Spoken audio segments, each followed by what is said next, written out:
Damn. That type of laughter should be illegal. That's fine. That was still good. Hallelujah. Damn,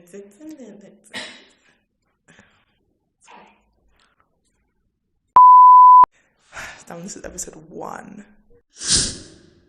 Hey guys, welcome to the very first episode of The Things You Can't Touch, a philosophy podcast where we touch on the deeper things of life. And today I have a very special guest with me. She's my good sis, and I'm just so happy that she's episode number 1.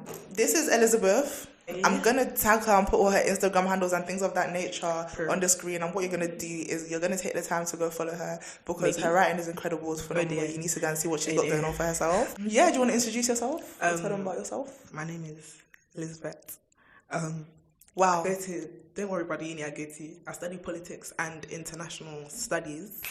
And yeah, that's it really. Obviously, you're my good sis, so when I'm around you, I've always asked philosophical questions and things of that nature. In school, people will be sick and tired of me asking so many questions, but today I have a specific question just for you. Yeah, that you didn't want to tell me. Yes, I've kept it a secret for so many weeks. Are you ready? I'm for really your ready. question?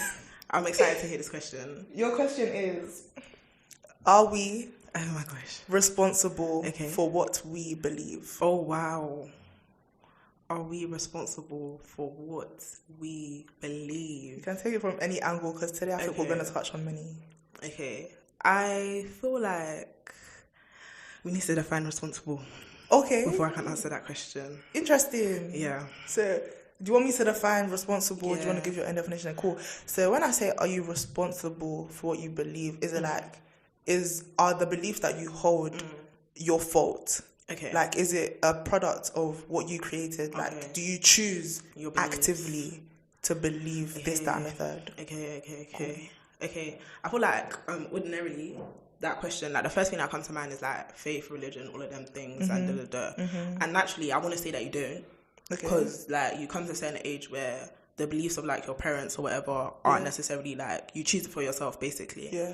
But that aside, I feel like just generally like your beliefs as it pertains to like society or anything like that, I don't think you are necessarily completely responsible, because we get socialized by like school, your friends, your parents, all these things, and it happens like subconsciously, so you can't control the beliefs that you internalize.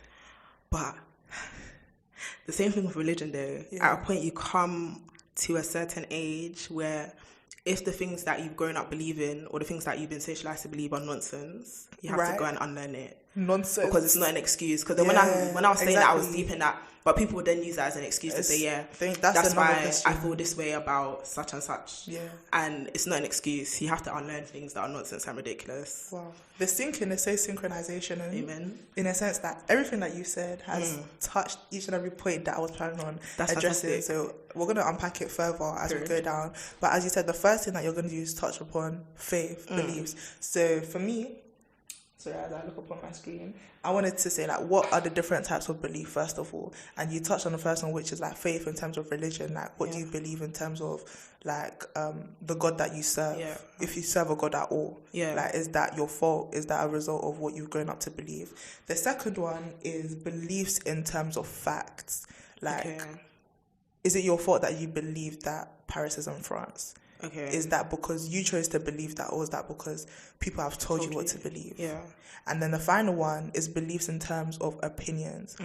Do you choose to believe that water is good for you? That's a fact. Okay. That's a rubbish example. Yeah. Do you choose to believe that like your favorite color is beige, cream, greys? Yeah. Or did someone instill that into your head? So whichever one you want to begin, you can start. If I'm honest, I don't want to start quoting things there that are not factual. Be quoting, because I don't have Google with me before they say that. We can I'm talking enter rubbish. into Google if necessary. I feel like the first one, religion. Yes. Do you choose that? Not necessarily. Okay. I feel like in your early years, most people, you don't choose. You just can't choose that young.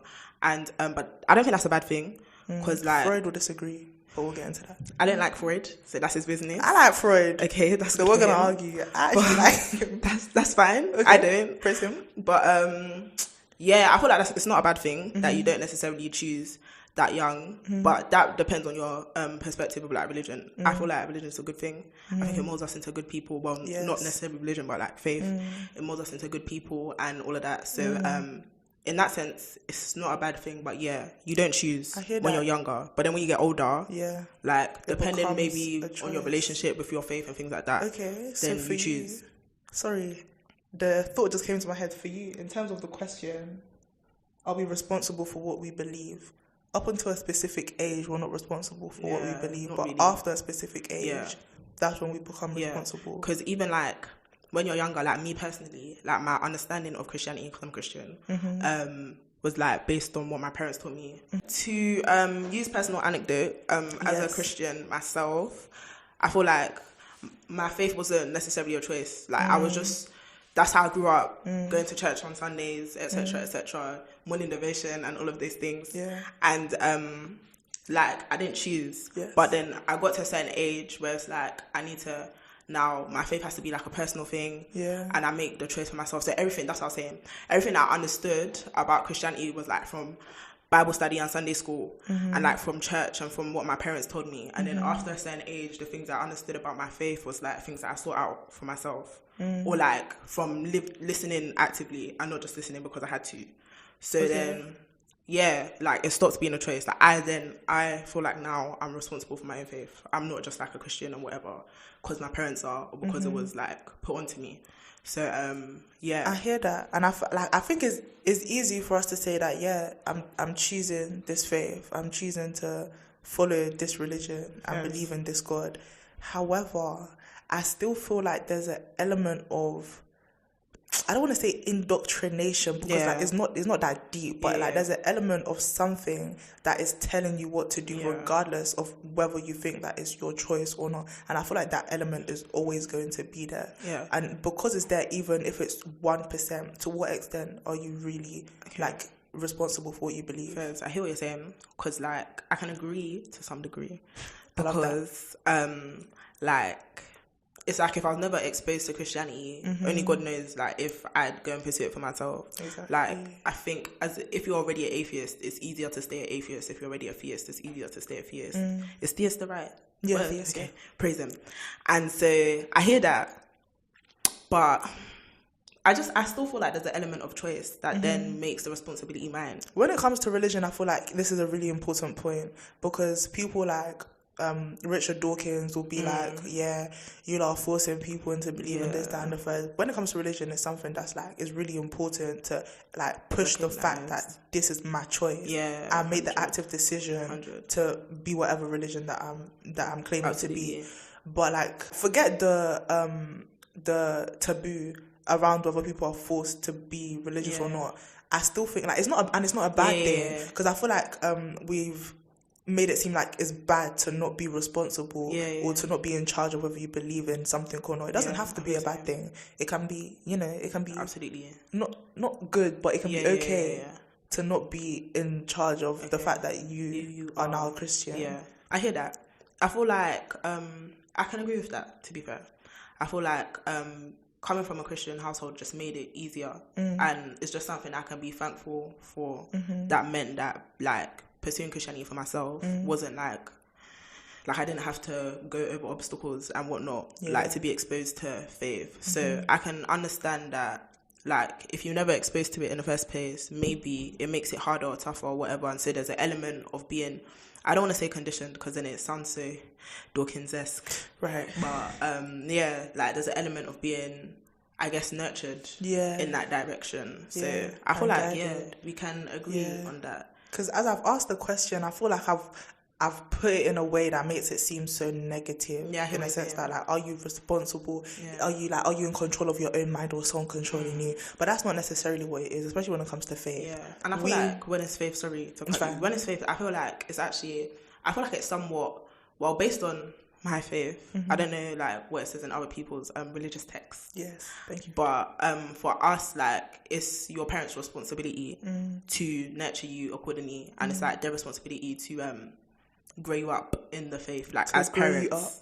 I didn't know the language. Thank you for the English. But like that's not their job, but they should. Like that's one of the purposes of family and like parenthood and all of that. So I guess the idea that you're not responsible for what you believe, but your parents are, that's fine, and it doesn't have to be a bad thing, because they're like, it's like sheep and shepherd. They're like the shepherds. That's the job that God gave them, and so they should do that basically, and they should be responsible for what you believe in that sense, because they're like your teachers, and you're like. They say that your parents are the first teacher. Yeah. I'm just going to reiterate what you said. You're not responsible. Not that you necessarily believe this, like word for word, but you're not responsible for what you believe, but your parents are. Yeah. This is a view of Sigmund Freud. Sigmund Freud did in fact say... Sigmund Freud did in fact say that... cool. So let's take beliefs in terms of morality. That's another point that I forgot to add in the beginning of this video. But let's take beliefs in terms of morality, your moral compass, like your conscience. Sigmund Freud said that your conscience, that voice in the back of your head is the voice of your parents. Nothing more, nothing less. Yeah. But one critique of this view that I is giving RSS. As you've given us RSS. Thank you. I really, because I wanted to believe like Freud, you ate. But there was just one thing about it that was just so off, which is the infinite regress of, okay, cool. So if I believe what my parents believe, and my parents believe what their parents believe, and their parents believe all the way infinitely until the first parents began to believe. Yeah. It's just not plausible. Yeah. Simply because there are things that my mum believes now that I don't believe. And it's like, at what point did we digress, if ever? At what point did there become two different beliefs? Because somebody had to first believe a moral thing. Yeah. But it's like, how? Like, who blasphemed? Oh dear. Who possibly came up with another view that isn't okay? Oh, you see where I'm coming from? Yeah, because I would like to believe that my beliefs come from and stem from my parents, but it's just only so much. Yeah, I feel like that's Freud's. I don't know to what extent he talks about like society and outside of your parents. I'll think about it if it comes back to me. I feel like the idea that it comes from your parents is just a little bit narrow because like. Some of the things that your parents believe are going to be reinforced by like society or like what's this thing that Marx talks about? Socialization. Did I starve? Something like that. I'm so hungry right now. Right. You can speak. I ate. Yeah, our camera woman is talking. It was socialization. Right, you're allowed to talk. You're allowed to speak. Speak your truth. Right, that's right. Okay. So I ate and I didn't starve. You didn't starve. Madam sociologist in the back. Thank you. Thank you. But yeah, Marx. Guys, this revision at the moment. Excuse me. Don't let anybody say that you're wasting time watching this video. We're revising with you guys. Thank you. Guys, be taking notes for your essay. 40 marker. Maybe not too much, because if I say something wrong. Don't take notes. Just think about it. Substructure and superstructure. That's one of my favourite things that Marx said. ate. And he talks about, of course you didn't learn it. Where you came from. Of course you didn't learn it. But substructure and superstructure, he talks about how, let me not go and get it wrong. Okay. But he talks about how the superstructure is basically like capitalism, whatever, like the whole ideology. That's not my point. Okay. But my focus is at on the substructure. The substructure. Thank you. The base structured. The base structure. It's like, not the substructure, it's the base structure. What? God bless you. I promise you, that's how my teacher taught it to me. Oh. It's not me. Is it? This is gonna be bleeped. Yes. Yes. But yeah, the base structure has things like school, religion, faith, government, and he says that all of those things reinforce the ideology that we believe in. So I feel like to say that like our parents are the only things that influence it is just it's a lie. It's narrow because school, the government, everything will reinforce it. Like when you're talking about morality, our parents will tell us that stealing is not good, for example. Yes, and the government reinforces that like there are just some things. The government reinforces that whilst they are stealing, right. It can't just be your parents. And so with you and how you said, so how did the two ideas exist? Yeah, how do we diverge from the infinite regress of what our parents believe? It's because all these other factors exist. Like it's not a straight line. There are other things that influence it. So I won't lie. Some of the things that I believe that don't come from my parents come from like society. It doesn't mean it's a bad thing, but like it just does. And then it's you kind of who just determines to what extent you believe what you're told from all these different sources, and you just have to take initiative. That's really fantastic. Praise them. Guys, open your pen and your book. Oh, my mom will say your paper and your barrier. Thank you. Your barrier and your I'm about jar to drop another name. Eric Fromm. Oh my gosh. Thank you. I know that one. Yes, you do. I know it. Eric Fromm is basically saying what you said, which is that he rated Freud's thing, like, yeah, like you kind of ate still. However, your views a little piece narrow, simply because our views and our conscious or morality is also guided by authority. Yeah. And other structures of society. Yeah. The authority figures like they make us teachers. And do you know why that's real? This is a whole nother topic I want to talk about. The power that teachers have is unreal. Things that we believe. But please, as you 100%. But even I like the fact that he said authority because, like, you know, some Wait, people, sorry, before I forget, I think he called it agentic conscious. Praise the Lord. Write that one down. Yeah, the idea of authority, I like it. Because not me necessarily, I don't argue with my parents. Okay. Well, you know, some people like they'll go back and forth with their parents in terms of like their views and their beliefs and But it's like your parents might not necessarily take you in because you're not a figure of authority. Yes. And so your opinion becomes null and void sometimes to them. Maybe not in all cases. Take the opinion of but like it's not natural, but it's easier to like, what do we call this word? Enter. No, to ease. To start not even submit, but to comply with figures of authority and their views and etc. etc. But it's like if it comes from beneath you or you believe that source of authority is like below you, you're not going to take it in too tough. Do you know what I mean? Yes. So So Eric Fromm, I like him. Did he eat? Yeah, he ate. He ate. Praise him. But I'm going to give like not a case study. There is a case study. I don't remember the case study, and that's fine. So I'm just going to say person A and person B. Okay. So person A's parents are racist. Okay. Person A now internalizes these racist views and they go out and they are racist. Okay. Is person A responsible for their beliefs? And to what extent, if at all? Yeah. Is the question. Yeah, they are. They're responsible for their beliefs? To some degree, they are. Praise him. And the reason why I say they are, like we said before, your parents are not your only source of information. You're right. You hear outside. That's why me personally, when it comes to certain things, I don't care how you've been conditioned. I don't care what society has said. There's enough information out there for you to know that is wrong. Yeah. So now you doing that is a choice. Yeah. And therefore there's no grace. Wow. Do you get? Wow. To me, with some things. But to what extent can you blame person A? The extent to which I would say depends on how young you are. Okay.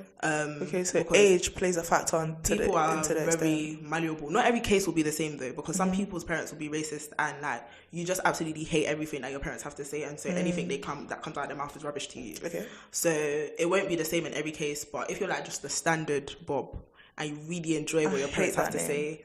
Okay. Sorry to all those called Bob. I hate that name.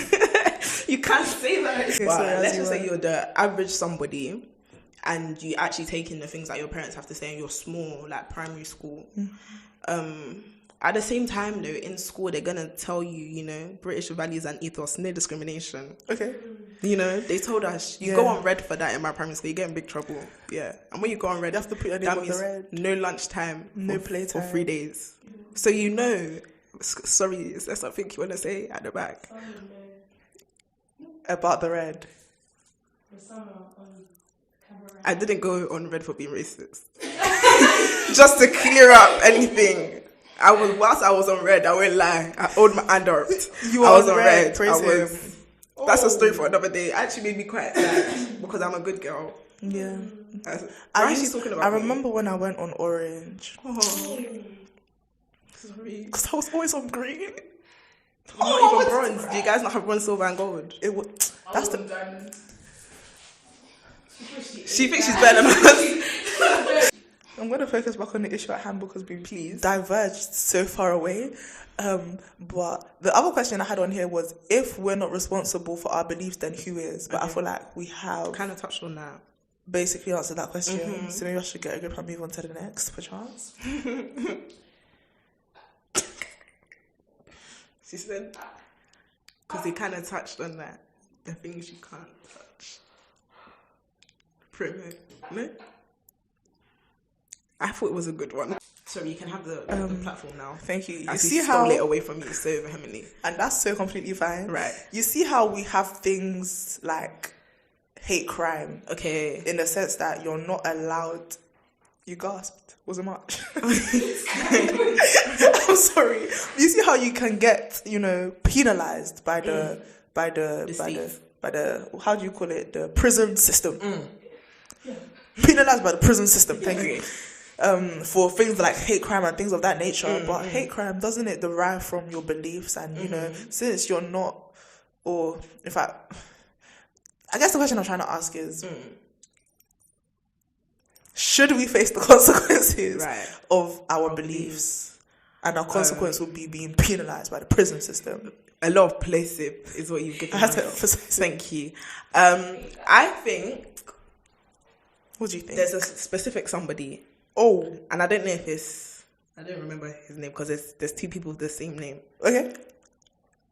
But they speak about the harm principle. Is it... I had a feeling it was Mill. John Stuart Mill. And...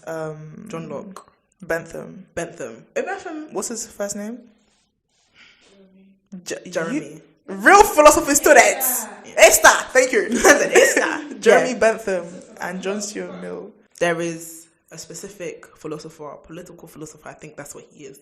Probably J.S. Mill. That says harm principle, which I agree with. Talk about it. You know how you sometimes you ask the question about what's so important about human beings that like for example we shouldn't kill and things like that. So people talking about J.S. Mill. Yes, J.S. Mill. And he spoke about the harm principle. Indeed. And he basically, in essence, he just talks about how human beings are because we're so rational and individual and so valuable. Which is something that sometimes you debate. But yeah, he speaks about that and says that we should have the freedom to do whatever we like, insofar as it doesn't harm somebody else. We should have the freedom to do whatever we like, insofar as it doesn't harm somebody else. Because humans are, these rational whatever beings. Indeed. And our existence should be,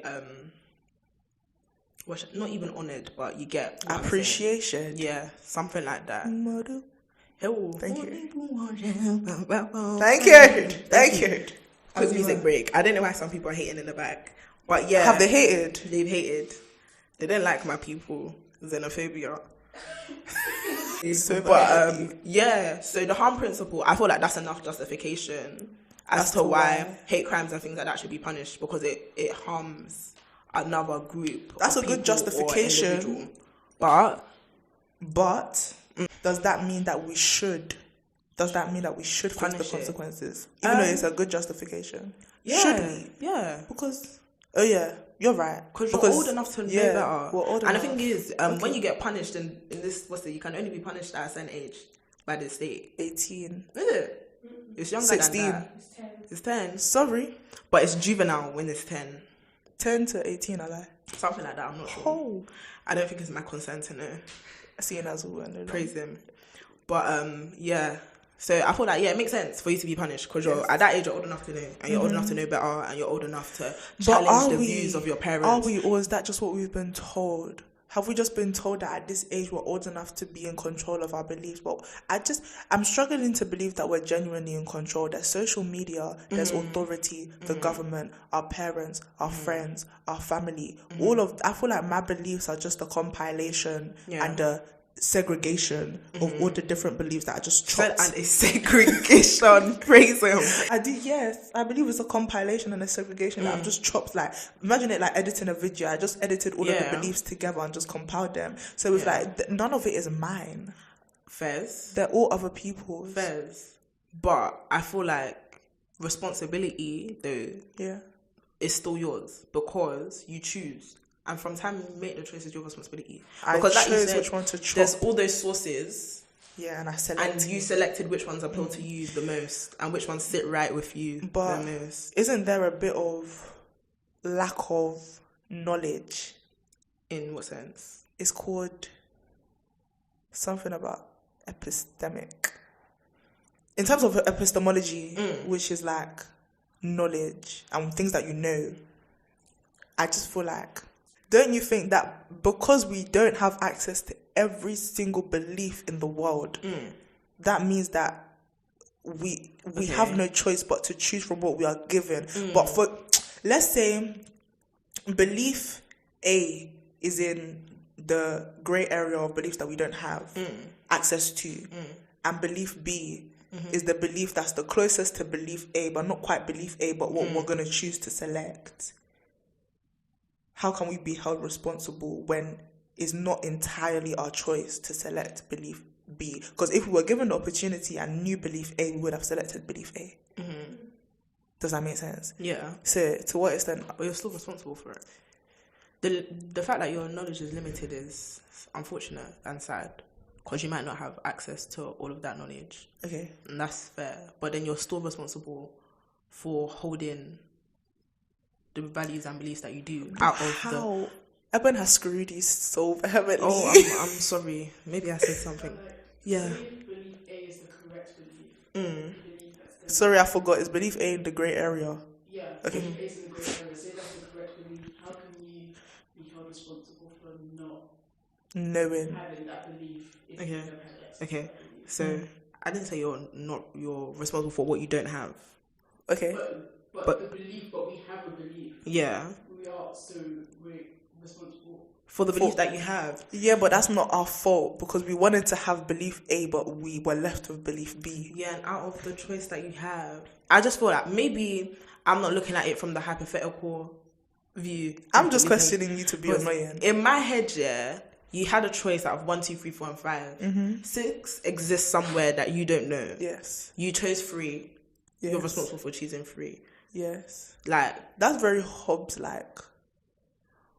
Only in the sense that Hobbes will say that even though it's under like duress that you accept something, you've still given your consent. Yeah, to but some I don't agree. I hear that. There's something about she screwed me. What do you want to say? Oh, yeah, screw her. No, but the thing, so you're saying that you're responsible, so you can be responsible for a belief, but you're still not responsible for having a wrong belief then.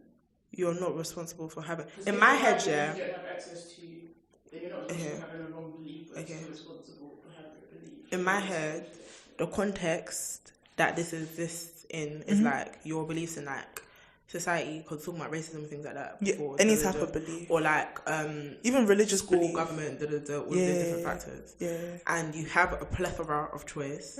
I'm thinking about it in my head, and the choices that I have a lot of choice. If I choose, but not the choice, the right choice that you would like to have. Even though I don't know that I want it, because it doesn't exist to me. It's not there. So it's like, and the thing is, this. You might have you might not be satisfied. Like what Hobbes said, under duress. You won't be under duress, and then you know that you're not satisfied with what you believe, and so you seek to know more, and that's fine. And maybe 6 will start to come into the equation, or maybe 6 will stay where it is. I don't know, but I think Evan has a problem. I'm not. Evan doesn't rate. Evan, please talk on it. You're saying from your perspective, you have a plethora. Yeah. Of options. Yeah. That's not the question. This question is: are people in general responsible for what they believe? And not everyone has the option to have a plethora of different beliefs that they have access to choose from one. So, we're only responsible if we have the options to choose from. And if we don't have the options, then those people cannot be responsible. I didn't hear that bit. That didn't register in my head. Like, I heard what you said, but I didn't register. But to address what Evan said, the reason why I said the plethora of choice, because I wanted to give it context, because I don't get it if there's no context. No, and in the context in the context of myself, or in the context that I can see in front of me empirically. Empiricism. Thank you.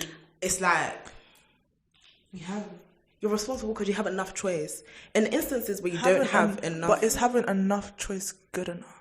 It might not be, but I just don't feel comfortable with saying that you're not responsible for like the things that you believe in the context that I exist in. Yes, because I have enough you're so responsible. I have enough choice to decide to know better when it comes to certain things, etc., etc.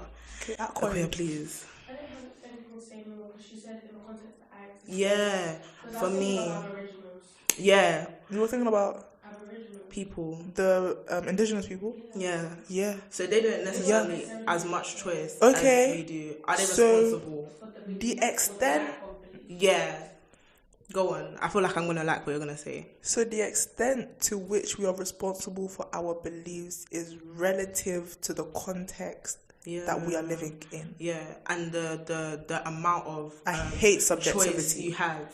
No, it's real because I hate it, but it's so real, but I hate it. Because what's it? Like, if you're only given one thing, to what extent do you really have a choice? You don't.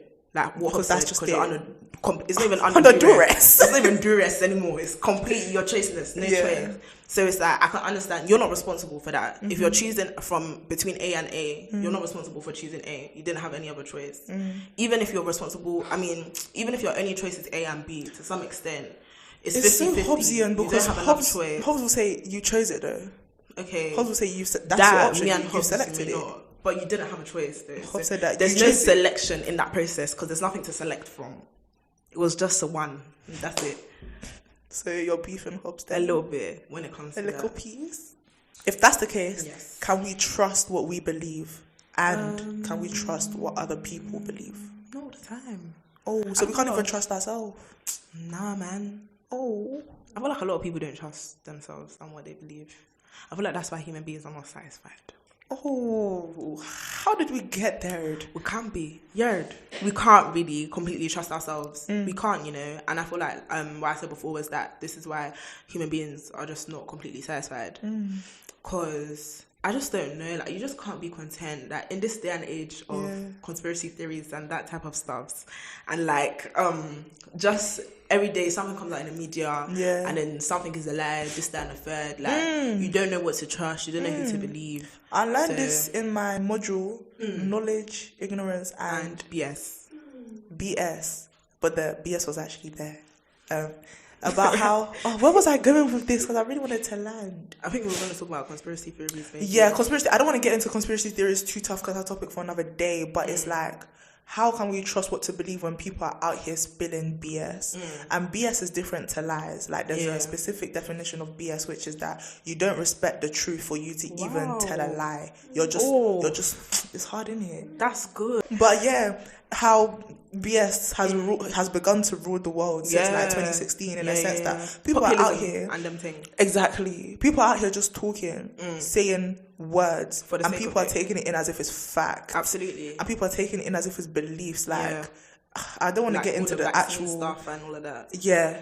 I don't want to get into the actual examples and stuff because that's definitely for another day. But it's like we can't even trust what we ourselves are led to believe because people are just spouting it out of nowhere. I have like 2 things left to say. Is there a relevance of opinions when it comes to beliefs? Like, how relevant is your opinion? Because you know how opinions are subjective. So, like, does a belief have to be a fact, or can your belief be an opinion, or are they 2 different branches of what a belief is? I need you to spin that back. I can reload that for you. Please do. It was so much for me to digest. That's so fine and okay. I said, is there a relevance of having opinions and when it comes to your... Like, well, when it comes to having beliefs, like, are opinions relevant to beliefs? Are they the same thing? Can they be used interchangeably? Or are they or is like opinion and facts 2 different branches of beliefs? Okay. I can work with that. I think when it comes to beliefs, it depends on the context that your beliefs exist. I think, like, if your beliefs exist in a certain framework, i.e. faith, religion, etc., or like, it's not always faith. There's some things that people believe in that are not religious things, but I can't think of an example right now. But if your like that set of beliefs exists under a certain framework, it's I think your opinion, zodiac signs, things like that. Okay, cool. Your opinion is relevant in like the preemptive stage. Like, when it comes to choosing whether or not to subscribe to that belief, your opinion is relevant because it's whether or not your opinion kind of aligns, or if you think it's nonsense, or if you think it's not nonsense. But I feel like once you've accepted that that's what you believe, your opinion kind of becomes irrelevant. So when it's like zodiac signs and that, I don't know what opinions there are to have. Because if you think it's dumb, then don't subscribe to it. If you think it's not dumb, then that's it, innit? And everything that exists under that umbrella of stuff is like, it's factual to you. And that's your personal belief. So to you, fact and opinion are two separate things, but they come as different types of beliefs. So there isn't one set agenda. Like there's no one type of belief. Everything is just very subjective. Different types. Okay, cool. I really do hate subjectivity, but I'm sorry. But there's nothing I can do about it. There are a lot of things that absolutely just are subjective. And finally, this view was founded by my good brother Plato. Oh, I thought you were going to say someone that you actually knew. No, I do know Plato. Why would you say that? Okay, I sorry. really do like a cheeky bit of Plato. It was like developed by Williamson and criticized by Edmund Gettier. Okay. JTB, the justified true belief. Justified true belief is basically the notion that your belief has to be both true and justified in order for you to like hold that belief. It has to be justified. Do you agree that the beliefs that we have to be justified, or can't we just have a belief without any justification? It depends on what counts as justification. Okay, so because first of all, but I don't know if I like the first bit of that. Which is what? It has to be true and justified. Yeah, what does true mean? Who determines what is true and what is false? Like, so, I believe that there's a microphone in front of me. Yeah. It's true because I can see that there's a microphone in front of me. Okay. But then that's a whole other question of Descartes, whether is there truly a microphone in front of me. But we're not going to... We don't care about Descartes right now. But like, even aside from that, like, thing that can be... I was going to say verified empirically, but that's actually irrelevant. But like, when it comes to people's opinions and like, for example, I think black women are beautiful. Yeah. But who says it's true? I know it's true. Yeah. But like, if someone said the opposite to me, who's to say that's true? What makes that true? Do you know what I mean? Like, how do statements like that? So that's just another question of what is like true. That. Exactly, what's true? Because things like that, opinions are subjective. Yeah. And a lot of things are opinion. Yeah. And so you can't verify whether it's true or not. Yeah. So that's that. I don't know if I agree with the first half. The true part of justified belief. Okay. Because it depends on like who gets to decide what's true and what's false. Yeah. And then the second bit about it needing to be justified, I feel like that is reasonable. Okay. And it's rational. But not everything can be justified. I'm about to say that. Do you agree with that wholeheartedly in every single some things have like logical sequencing that will justify it and it's fine. But some things like faith, like no one will be... If you're an atheist and I'm telling you that my beliefs as a theist are justified, no justification is going to be valid to you. Or if I tell you that I think black women are beautiful and you think the opposite... Hate black women. Yeah, and I'm telling you they're beautiful because of their eyes and they're beautiful because of their skin and they're beautiful because... that justification is not going to be good enough for you because you simply don't agree. I think from your own perspective, fine, that works because you believe what you're saying to be true and justified. But to someone else, you can't. It doesn't mean anything. And it's also a question of what is like justifiable. Yeah. Can my justification be a good enough justification for you? Like, how do we all come to a conclusion of what's the right type of justification? And it's honestly just a continuous loop, not a loop, but a continuous circle of questions that will help us to answer the question, but we need to answer the little questions before we can answer the big one. But I don't think that's that bad though. I think if everyone just minds their business, it's okay. I feel like if you just respect everybody else's opinions, then that's fine. If someone has a wrong opinion that I don't like, okay, if someone has a wrong belief that I don't like, it will. So long as it doesn't hurt me, that's not a problem. But then like you said before, the harm principle thing, I feel like that's the only... Yeah, as long as maybe not the only, but that's like a place where we can draw the line. You can have whatever beliefs you like. It doesn't affect my life. As long as it doesn't. Until it starts affecting my life, that's when I can concern myself. Utilitarianism, beautiful. That's a fantastic way to end the episode. Elizabeth, thank you so much for being number one. Thank you. Number one. Okay. It was so silent. I was hoping someone was going to sing with me, but that's fine.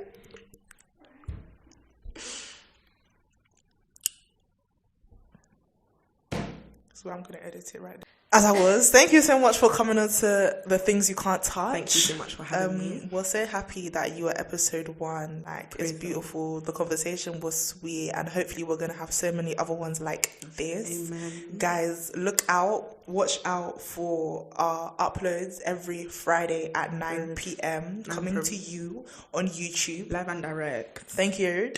Nothing more to say, guys. Just follow the Instagram of everyone that I'm just gonna put in the description and put in the on the screen. There's nothing much more to say. Bye. You're where? Oh, cut the cameras. Hello, your morning. Wake up. Bera.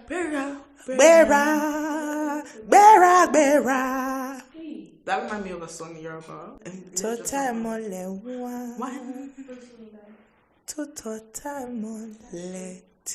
Thank you. Good girl. Because she taught me the language.